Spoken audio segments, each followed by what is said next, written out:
한번 따라합시다. 계획대로 되지 않을 때 새로운 길이 열린다. 오늘 말씀의 제목인데요. 오늘 설교는 상당히 단순합니다. 구조가. 그리고 메시지는 딱 요거예요. 그래서 오늘 좀 컨디션이 안 좋으신 분들은 주무셔도 돼요. 이미 다 들었어요. 이제 내용은 계획대로 되지 않을 때 새로운 길이 열린다. 이미 들었으니까 주무셔도 돼요. 오늘은 아주 한 가지 주제만 가지고, 오늘 아주 구절로 짧지 않습니까? 한 가지 주제만 가지고 함께 할 건데, 지난주 여러분 기억나시죠? 지난주 바울과 바나바가 1차 전도 여행을 시작했습니다. 그래서 안디옥에서부터 시작해서 실루기아 그리고 구브로 섬까지 왔습니다. 그래서 구브로 섬 안에 있는 파포스에서 있었던 사역까지 우리가 함께 했었고, 오늘은 이제 이 구브로 섬에서 배를 타고 어디로 가냐면 버가로 갑니다. 버가로 가서 거기서 한 번 더 나아가서 비시디아 안디옥이라고 하는 곳으로 가죠. 성경에 보면 안디옥이라고 하는 곳이 두 군데 나옵니다. 우리가 안디옥 교회에 대해서 우리가 함께 말씀을 나눴었죠. 거기에서 나오는 안디옥은 수리아 안디옥입니다. 그리고 오늘 우리가 가려고 하는 곳은 비시디아 안디옥이다 라고 하는 것을 여러분 또 알아두시면 좋겠습니다. 그리고 또 한 가지는, 여러분 이 지도는 어디에 해당된다고 말씀드렸죠? 이 지도는 소아시아. 소아시아는 어디죠? 터키 지역입니다. 그러니까 우리가 아시아 하면 지금 우리가 살고 있는 이 아시아를 우리가 생각하기 쉬운데, 성경에서 나오는 소아시아 혹은 아시아라고 하는 지역은 터키 지역을 말한다 라고 하는 것을 다시 한번 참고로 알아두시면 좋겠고, 또 하나는 성경에 보면은 아자로 끝나는 지명들이 많이 나옵니다. 근데 이 아자로 끝나는 지명들은 왜 그러냐 하면, 그 당시는 로마가 지배했고 정복했던 곳이기 때문에 로마가 이 세계를 정복하고 나서 자기들 마음대로 구획을 정합니다. 자기들 마음대로 구획을 정해놓고, 그리고 거기에 전통적인 지명을 다 버리고 자기들이 이름을 붙여줍니다. 근데 그 이름을 붙여주는데 공통적인 것이 있는데, 그 뒤에 맨 끝에 무슨 자가 들어가냐면 아자가 들어가요. 다. 그래서 성경에 보면 아로 끝나는 지명들이 상당히 많이 나옵니다. 드로아, 무시와, 비두니아, 갈라디아, 가파도키아, 루기아, 밤빌리아, 수리아, 비시디아, 길리기아, 아시아, 마케도니아. 다 아자로 끝나죠. 자, 이걸 보면 여러분이 지금은 로마 정복 시대구나 라고 하는 것을 여러분이 알 수 있고, 로마가 이렇게 새로운 지명들을 이렇게 지었구나, 여러분 이렇게 참고하시면 좋겠습니다. 그러니까 지금 사도 바울이 활동하는 이 시대는 로마 제국이 아주 광활한 영토를 정복하여 통치하던 시절이다 라고 하는 것을, 시대적 배경을 여러분 알고 우리가 사도행전을 보시면 좀 어렵지 않게 말씀을 볼 수 있을 거라고 생각합니다. 자, 오늘 이 바울과 바나바 그리고 요한, 세 사람이죠. 세 사람이 구브로 섬에서 배를 타고 어디로 갔다고요? 버가라고 하는 곳으로 도착합니다. 이 버가라는 지역을 도착하고 나서 어떤 사역을 했는지는 나오지 않아요. 근데 거기에 하나의 사건을 소개하고 있습니다. 다시 한번 우리 13절 말씀을 읽겠습니다. 시작. 바울과 및 동행하는 사람들이 바보에서 배 타고 밤빌라에 있는 거가에 이르니 요한은 그들에게서 떠나 예루살렘으로 돌아가고. 아멘. 자, 무슨 일이 있어요? 요한이 떠났다 이렇게 되어 있어요. 여러분, 구브로에서 지금 요한이 합류했죠. 그런데 갑자기 떠난 거예요. 지금 아주 간단하게 이 13절이 언급되고 있기 때문에 그렇게 중요하지 않은 일처럼 보이지만, 이것은 우리가 좀 눈여겨봐야 될 그런 대목이에요.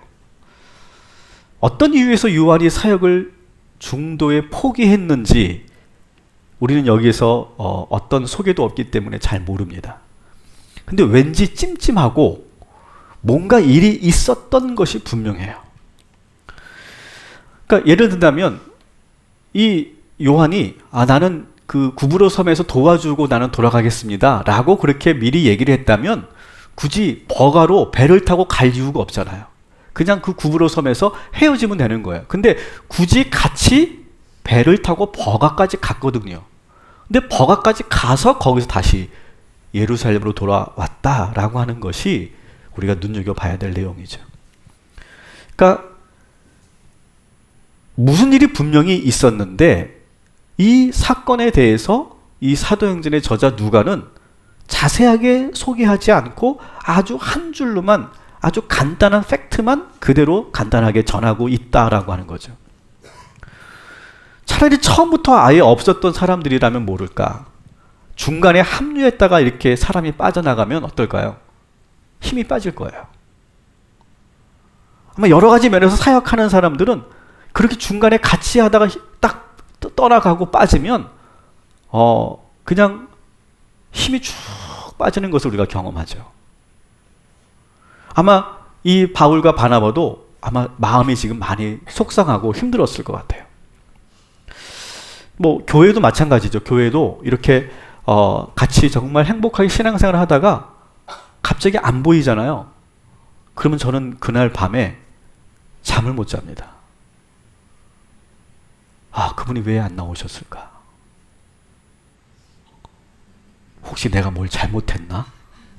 뭐 그런 생각까지도 하고 막 그런 그 마음이 왠지 막 궁금하기도 하고 걱정되기도 하고 막 그럽니다. 제가 잘 표현을 하지 않지만, 그래서 제가 전사님들에게 왜 그분이 안 보이는지, 무슨 일이 있는지를 제가 계속해서 파악하고 저한테 알려달라고 제가 계속 부탁을 드리거든요.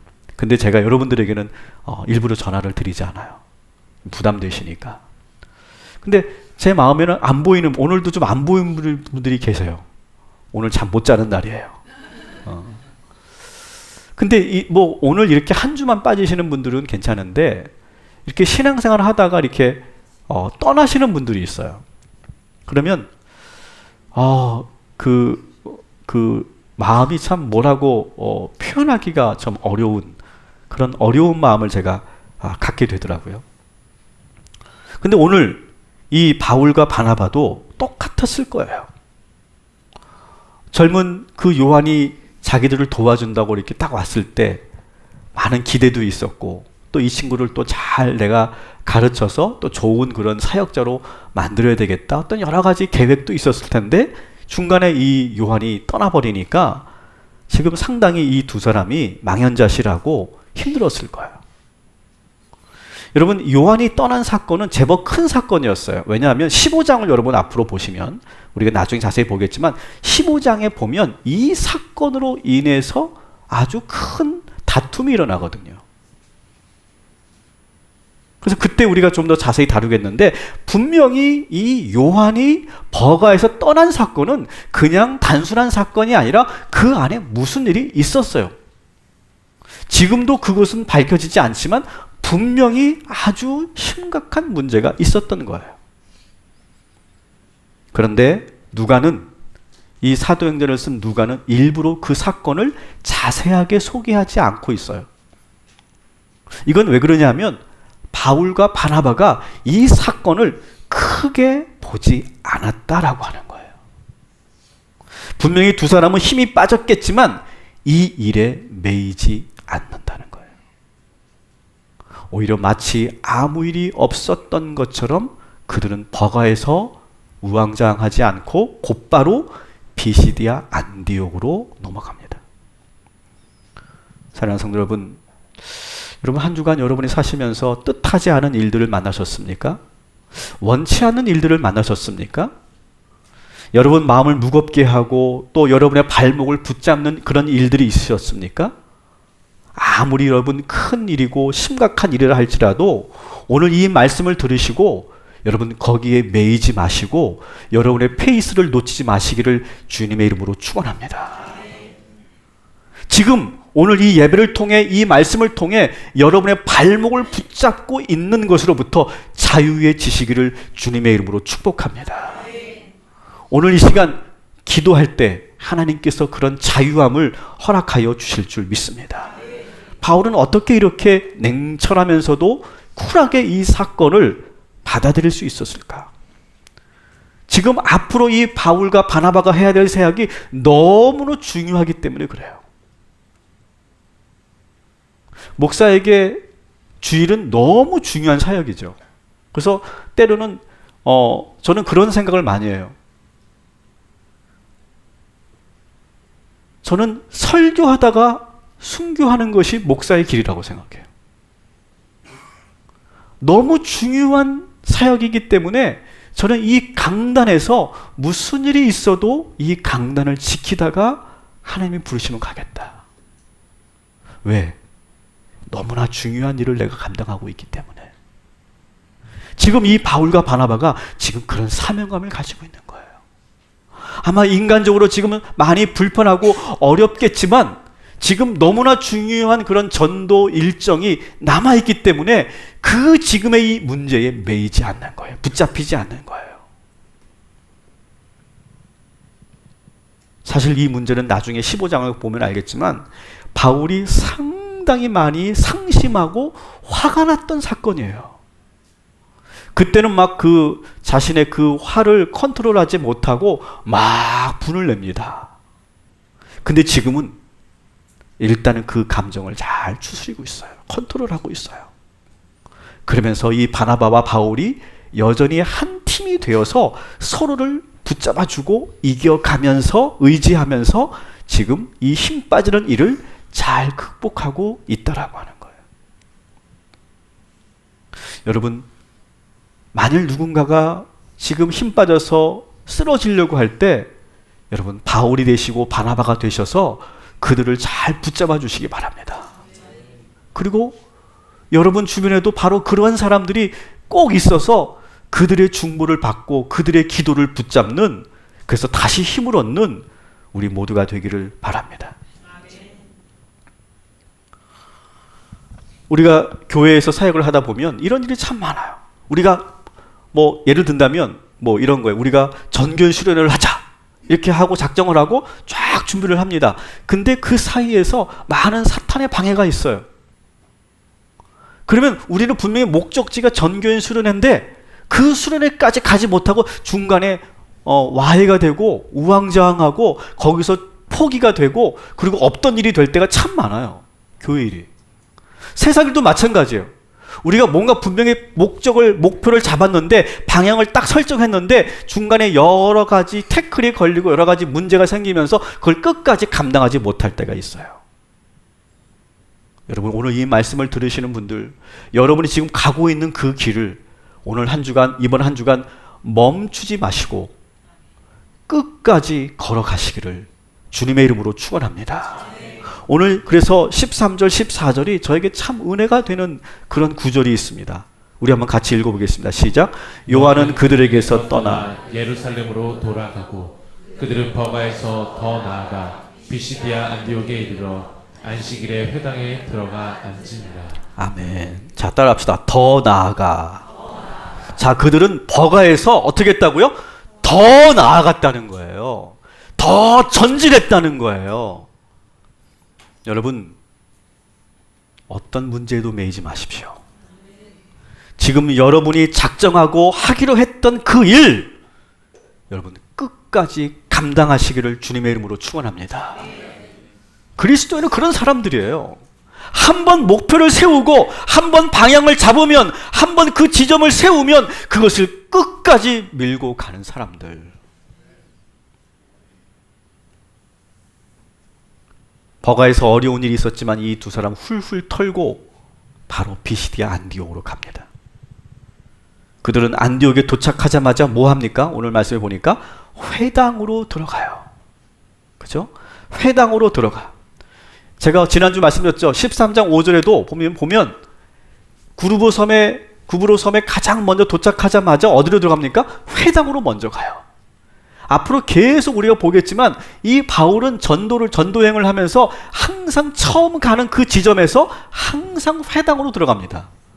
회당에 가서 오늘 14절 말씀 보니까 어떻게 했다고요? 앉았어요. 왜 앉았을까요? 예배하기 위해서 앉은 거예요. 회당에서 지금 예배에 참여하고 있는 거예요. 거기서 지금 다시 예배하면서 거기서 기도하는 거예요. 예배를 통해서 그는 회복하는 거예요.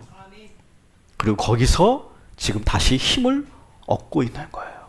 여러분, 오늘 이 자리가 이렇게 다시 한번 회복하고 힘을 얻는, 여러분이 그 앉아있는 그 자리가 바로 그런 능력의 자리인 줄 믿으시기 바랍니다. 여러분, 그냥 앉아있지 마십시오. 오늘 하나님께서 능력을 주실 것입니다. 다시 일어서서 다시 걸어갈 수 있는 힘을 주실 것입니다. 에너지를 주실 것입니다. 담대함을 주실 것입니다. 믿음을 주실 것입니다.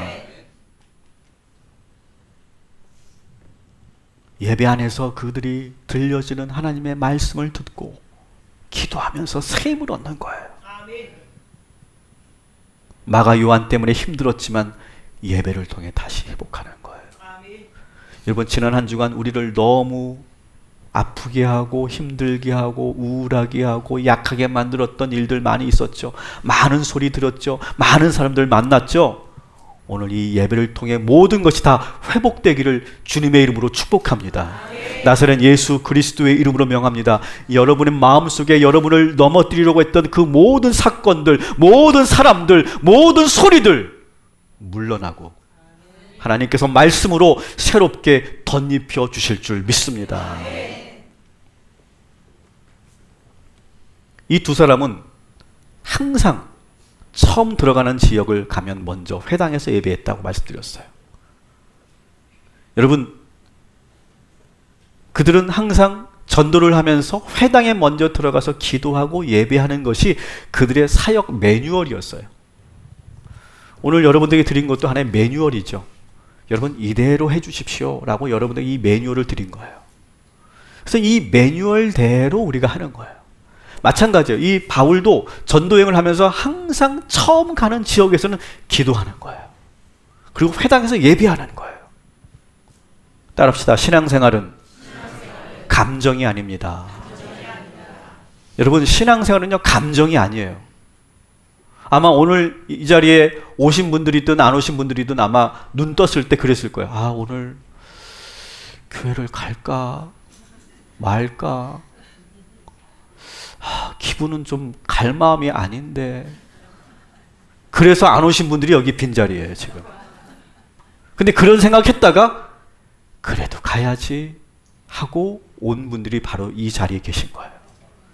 여러분, 신앙은 했다 안 했다 하는, 왔다 갔다 하는 그런 감정이 아니에요.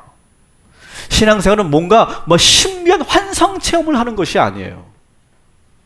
따라합시다. 신앙생활은 거룩한 습관이고 신실한 원칙입니다. 여러분, 신앙생활 한다는 건 뭐냐? 우리를 거룩한 습관의 사람으로 만드는 거예요.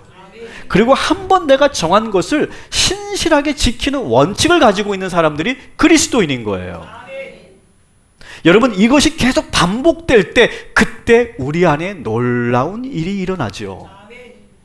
변화무쌍한 한 치 앞도 우리가 예측할 수 없는 이 세상에서 우리가 이길 수 있는 것은 이런 거룩한 습관을 통해서 흔들리지 않는 거예요. 요한이 갑자기 떠났지만 그 변수가 바울과 바나바를 흔들어 놓지 못해요. 그들은 거룩한 습관에서 나오는 이 영적 능력이 있기 때문에 그래요. 그래서 그들은 넘어지지 않고 포기하지 않고 다시 비시디아 안디오로 간 거예요. 결과가 어땠을까요, 여러분? 결과가 43절 44절 같이 읽습니다. 시작. 모임이 끝난 후에 유대인과 유대교에 입교한 경건한 사람들이 많이 바울과 바나바를 따르니 두 사도가 더불어 말하고 항상 하나님의 은혜 가운데 있으라 권하니라. 그 다음 안식일에는 온 시민이 거의 다 하나님의 말씀을 듣고자 하여 모이니. 아멘. 자, 오늘 말씀 보세요. 거기서 만일 포기하고 버가에서 멈췄다면 이런 일이 일어나지 않았어요. 근데 오늘 말씀 보니까 그 비시디아 안디오로 더 나아가서 거기서 복음을 전했더니 어떤 일이 일어납니까? 유대인들과 유대교에 입교한 이방인들이 더 많이 예수를 믿게 되었다는 거예요. 그리고 다음 안식일에 어떻게 합니까? 온 시민이, 그 안디옥에 있는 온 시민이 더 하나님의 말씀을 사모하더라는 거예요. 48절 49절도 봅시다. 같이 읽습니다. 시작. 이방인들이 듣고 기뻐하여 하나님의 말씀을 찬송하며 영생을 주시기로 작정된 자는 다 믿더라. 주의 말씀이 그 지방에 두루 퍼지니라. 아멘. 오히려 거기서 포기하지 않고 더 전진하고 더 나아갔더니 이방인들이 그 복음을 듣고 사도 바울의 그 전도의 복음을 듣고 기뻐하며 하나님의 말씀을 찬송하고 영생을 주시기로 작정했다. 그걸 다 믿는 거예요. 그리고 그 도시에 그 주의 말씀이 충만해졌다는 거예요. 여러분, 만일 이때 요한 때문에 아유 좀 쉬자, 이렇게 힘든 날, 이렇게 힘 빠지는 날 뭘 하냐, 그냥 좀 쉬었다 가자, 만약 그렇게 했다면 지금 비시디아 안디옥에서 이런 일이 일어나지 않았을 거라는 거예요. 여러분, 멈추지 마십시오. 그리고 일어서십시오. 아침에 여러분 정말 일어나기 힘들고 회사 가기 힘들고 여러분 일터에 나가기 힘들고 여러분이 지금 하려고 하는 그 일을 내가 지금 포기할까 말까 이렇게 고민하고 계신 분들, 오늘 이 말씀을 믿으시고 비시디아 안디옥으로 더 나아가시기를 주님의 이름으로 축원합니다. 근데 이것이 그냥 이렇게 한 번만 내가 듣고서 결단한다고 되는 것이 아니라 이것은 무엇 때문에 이렇게 됐다고요? 이 두 사람의 거룩한 습관 때문에 저절로 반응하는 거예요. 저절로. 어려운 일이 닥쳐도 나는 할 일을 하는 거예요. 어떤 시험이 와도 나는 할 일을 하는 거예요. 내가 아무리 힘들어도 내가 예배 드려야 할 건 예배 드리는 거예요. 내가 주의 말씀을 내가 듣는 거예요. 아무리 힘들어도 내가 기도해야 될 시간에 기도하는 거예요. 여러분, 우리 교회는 이런 거룩한 전통과 습관이 만들어지게 되기를 주님의 이름으로 축원합니다. 저는 제 모교회를 통해서 제가 받은 그런 영향 중에 하나는, 항상 저희 모교회는, 제가 어릴 때부터 다녔던 교회는 항상 학교를 끝나고 나면 꼭 기도하고 그리고 집에 돌아가는 그런 우리 교회 문화가 있었어요. 근데 이 교회 문화가 어떻게 만들어졌냐면, 처음에 뭐 담임 목사님이 이렇게 시킨 게 아니에요. 뭐 권사 이상, 몇 사람 이상, 그리고 누구 나오시오, 그렇게 한 게 아니라 한두 사람이 그렇게 일과를 마치고 학교를 마치고 그렇게 제단에 와서 무릎 꿇고 기도하고 돌아가는 것이 누군가로부터 시작했는지 모르겠지만 그게 언제부터 시작됐어요.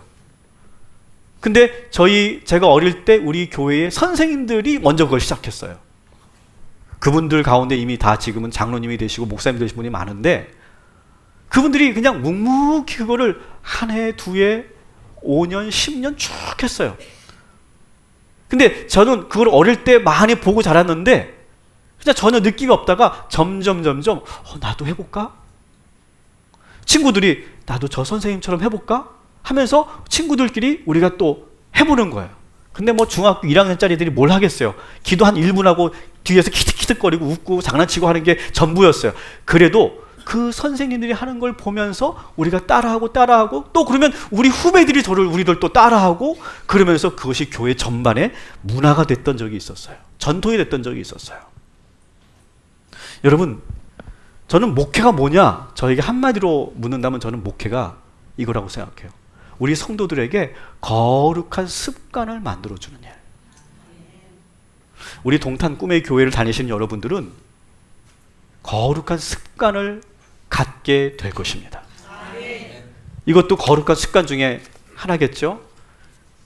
그 밖에 우리 교회에서는 많은 그러한 신앙의 패턴들을 만들어 놓을 거예요. 그리고 여러분들이 그 패턴에 들어가서 그것을 계속 반복하는 거예요. 반복하다 보면 그것이 우리의 습관이 될 거예요. 습관이 되면 그 습관의 힘이 뭐라고요? 아무리 어려운 갑작스러운 일이 일어나도 그 습관은 이기지 못해요. 우리가 잘못된 습관을 갖잖아요. 그러면 어려운 일이 당하면 그 습관 때문에 더 망가지는 거예요.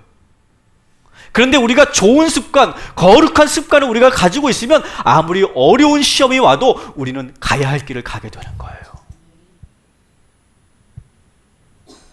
그래서 저는 우리 교회에 6가지의 신앙의 패턴들을 만들어 가야 간다. 그래서 6가지를 이렇게 정리해 봤는데, 첫 번째는 예배를 통한 신앙 패턴을 만들자. 여러분, 주일 성수 하셔야 됩니다.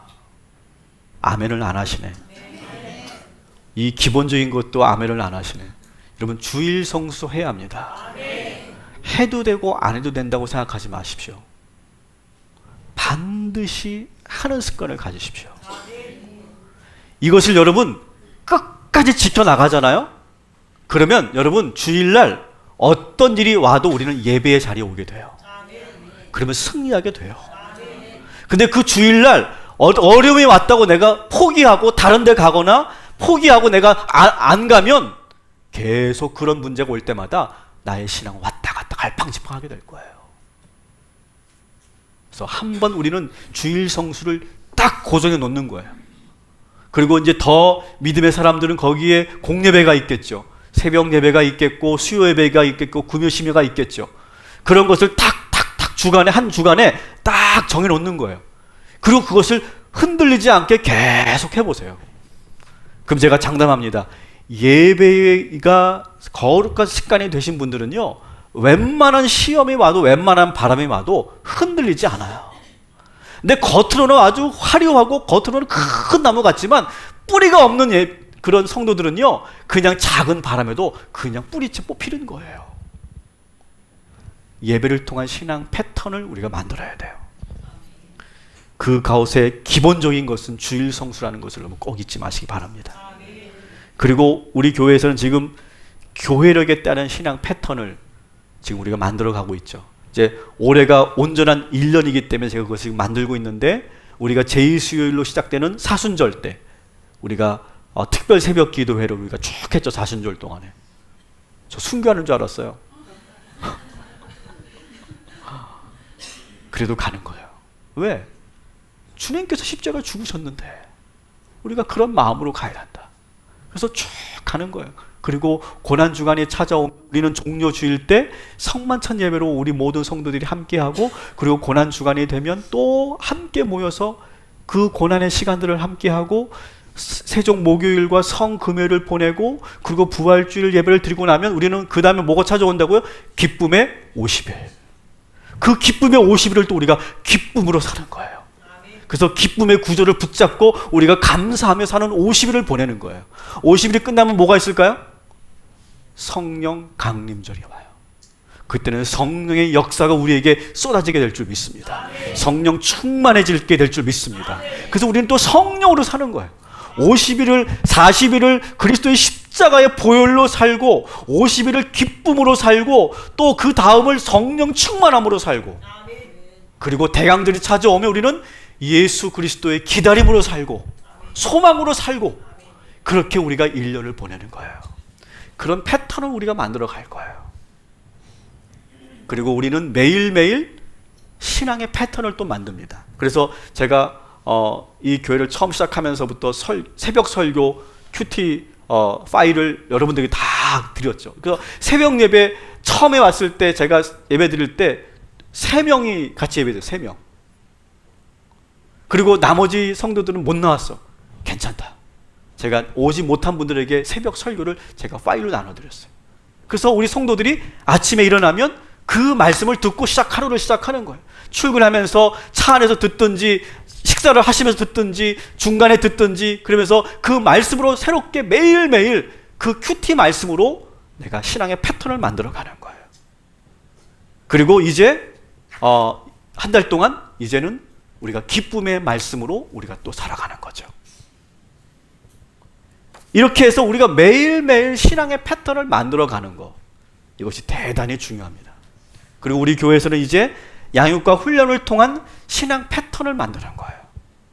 여러분, 그냥 교회만 다닌다고 우리의 믿음이 자라나는 게 아니에요. 그냥 횟수만 10년, 20년 됐다고 우리가 믿음이 좋아지는 게 아니에요. 우리가 4대, 5대째 모태신앙이라고 믿음이 좋아지는 게 아니에요. 우리는 끊임없이 말씀에 사로잡혀 있어야 되고, 말씀의 훈련을 받아야 되고, 복음을 매일매일 먹고 매일매일 들어야 우리가 복음의 사람이 되는 거예요. 그래서 우리 교회는 우리 교회 등록하시면 1:1 양육을 하게 돼 있고 그리고 제자 훈련을 하게 돼 있어요. 그리고 우리는 이제 본격적으로 성경 66권을 제대로 공부하는 시간을 갖게 됩니다. 그리고 그 밖에 우리 교회에서는 많은 그런 신앙의 훈련들을 지금 제가 미리 많은 것을 준비해 놓고 있어요. 그래서 매일매일 훈련하는 패턴을 우리가 갖는 거예요. 5번째가 전도와 봉사를 위한 패턴을 만드는 거예요. 그냥 우리가 말씀만 듣고 말씀을 지식으로만 알면 되는 것이 아니라 이젠 그것을 이제 전하는 거, 전도하고 복음을 전하고 그리고 선교하는 일을 우리가 감당하는 거예요. 그래서 선교사들과 같은 마음으로 믿지 않는 사람들에게 복음을 전하는 일들을 실제로 해보는 거예요. 그래서 우리가 이 전도의 습관과 봉사의 습관을 계속 갖도록 우리가 앞으로 계속해서 저희들이 개발해 나갈 거고, 마지막 6번째는 복음에 기초한 사회생활 원칙을 지금 제가 정리해 가고 있어요. 지금 금요심야 때 우리가 로마서 강의를 시작하고 있는데 그 말씀을 보니까 복음을 우리가 알고 있는 사람들이, 복음을 붙잡고 있는 사람들이 어떻게 이 사회생활을 해야 될 것인가, 그것을 아주 자세하게 사도 바울이 가르쳐주고 있어요. 그래서 그것을 우리가 사회생활을 할 때 어떻게 그리스도인으로 살아야 될지를 제가 구체적으로 그것을 신뢰를 들면서 그런 내용들을 정리해 가고 있어요. 그래서 이런 것들이 우리 안에 계속 패턴화되고 습관이 되고 그것이 우리 안에서 계속 작동이 될 때, 여러분 상상해 보세요. 어떤 시험이 우리를 무너뜨릴까요? 아무리 강한 사탄의 시험과 유혹이 있어도 우리는 그 시험을 넉넉히 그 거룩한 습관으로 이기게 될 줄 믿습니다. 우리 동탄 꿈의 교회는 바로 이런 교회, 이런 교회로 나아가고 있는 거예요. 말씀을 정리합니다. 이 13절 14절은 아주 간단하게 소개되고 있는 그런 사건이지만 여기는 많은 함축적인 의미가 있다. 보통은 갑작스러운 일이 생기면 우리는 시험에 들거나 일을 중단하거나 또 갈등이 생겨서 흐지부지 될 때가 많아요. 그러나 바울과 바나바는 그 갑작스러운 일을 아주 신속하고도 단순하게 그 돌발 상황들을 대처해 나가요. 사랑하는 성도 여러분, 너무 복잡하게 생각하지 마세요. 너무 많이 생각하지 마세요. 단순하게 있어요. 단순하게 여러분 그 어떠한 어려움이 있어도 단순하게 생각하고 이 예배의 자리에 앉으세요. 그러면 하나님께서 가르쳐 주셔요. 하나님께서 힘을 주실 거예요. 다시 한번 따라합시다. 계획대로 되지 않을 때 오히려 새로운 길이 열린다. 여러분 이 메시지를 여러분 잘 기억하시고 한 주간 여러분 살면서 여러분 계획대로 안 될 거예요. 내가 계획한 대로 예상한 대로 안 될 거예요. 그렇지만 개의치 마세요. 하던 대로 하세요. 작정한 대로 가세요. 목표한 대로 가세요. 하나님께서 그 힘을 예배를 통해 거룩한 습관을 가진 자들에게 허락하여 주실 줄 믿습니다. 뜻하지 않은 불행이 새로운 기회가 됩니다. 오히려 비시디아 안디옥에서 놀라운 전도의 불이 붙지 않습니까? 우리가 중단만 하지 않는다면 돼요. 중단하지 마십시오. 그리고 그 모든 어려움을 거룩한 습관으로 이기십시오. 절대 한 주간 여러분의 페이스를 놓치지 마시기를 주님의 이름으로 축원합니다.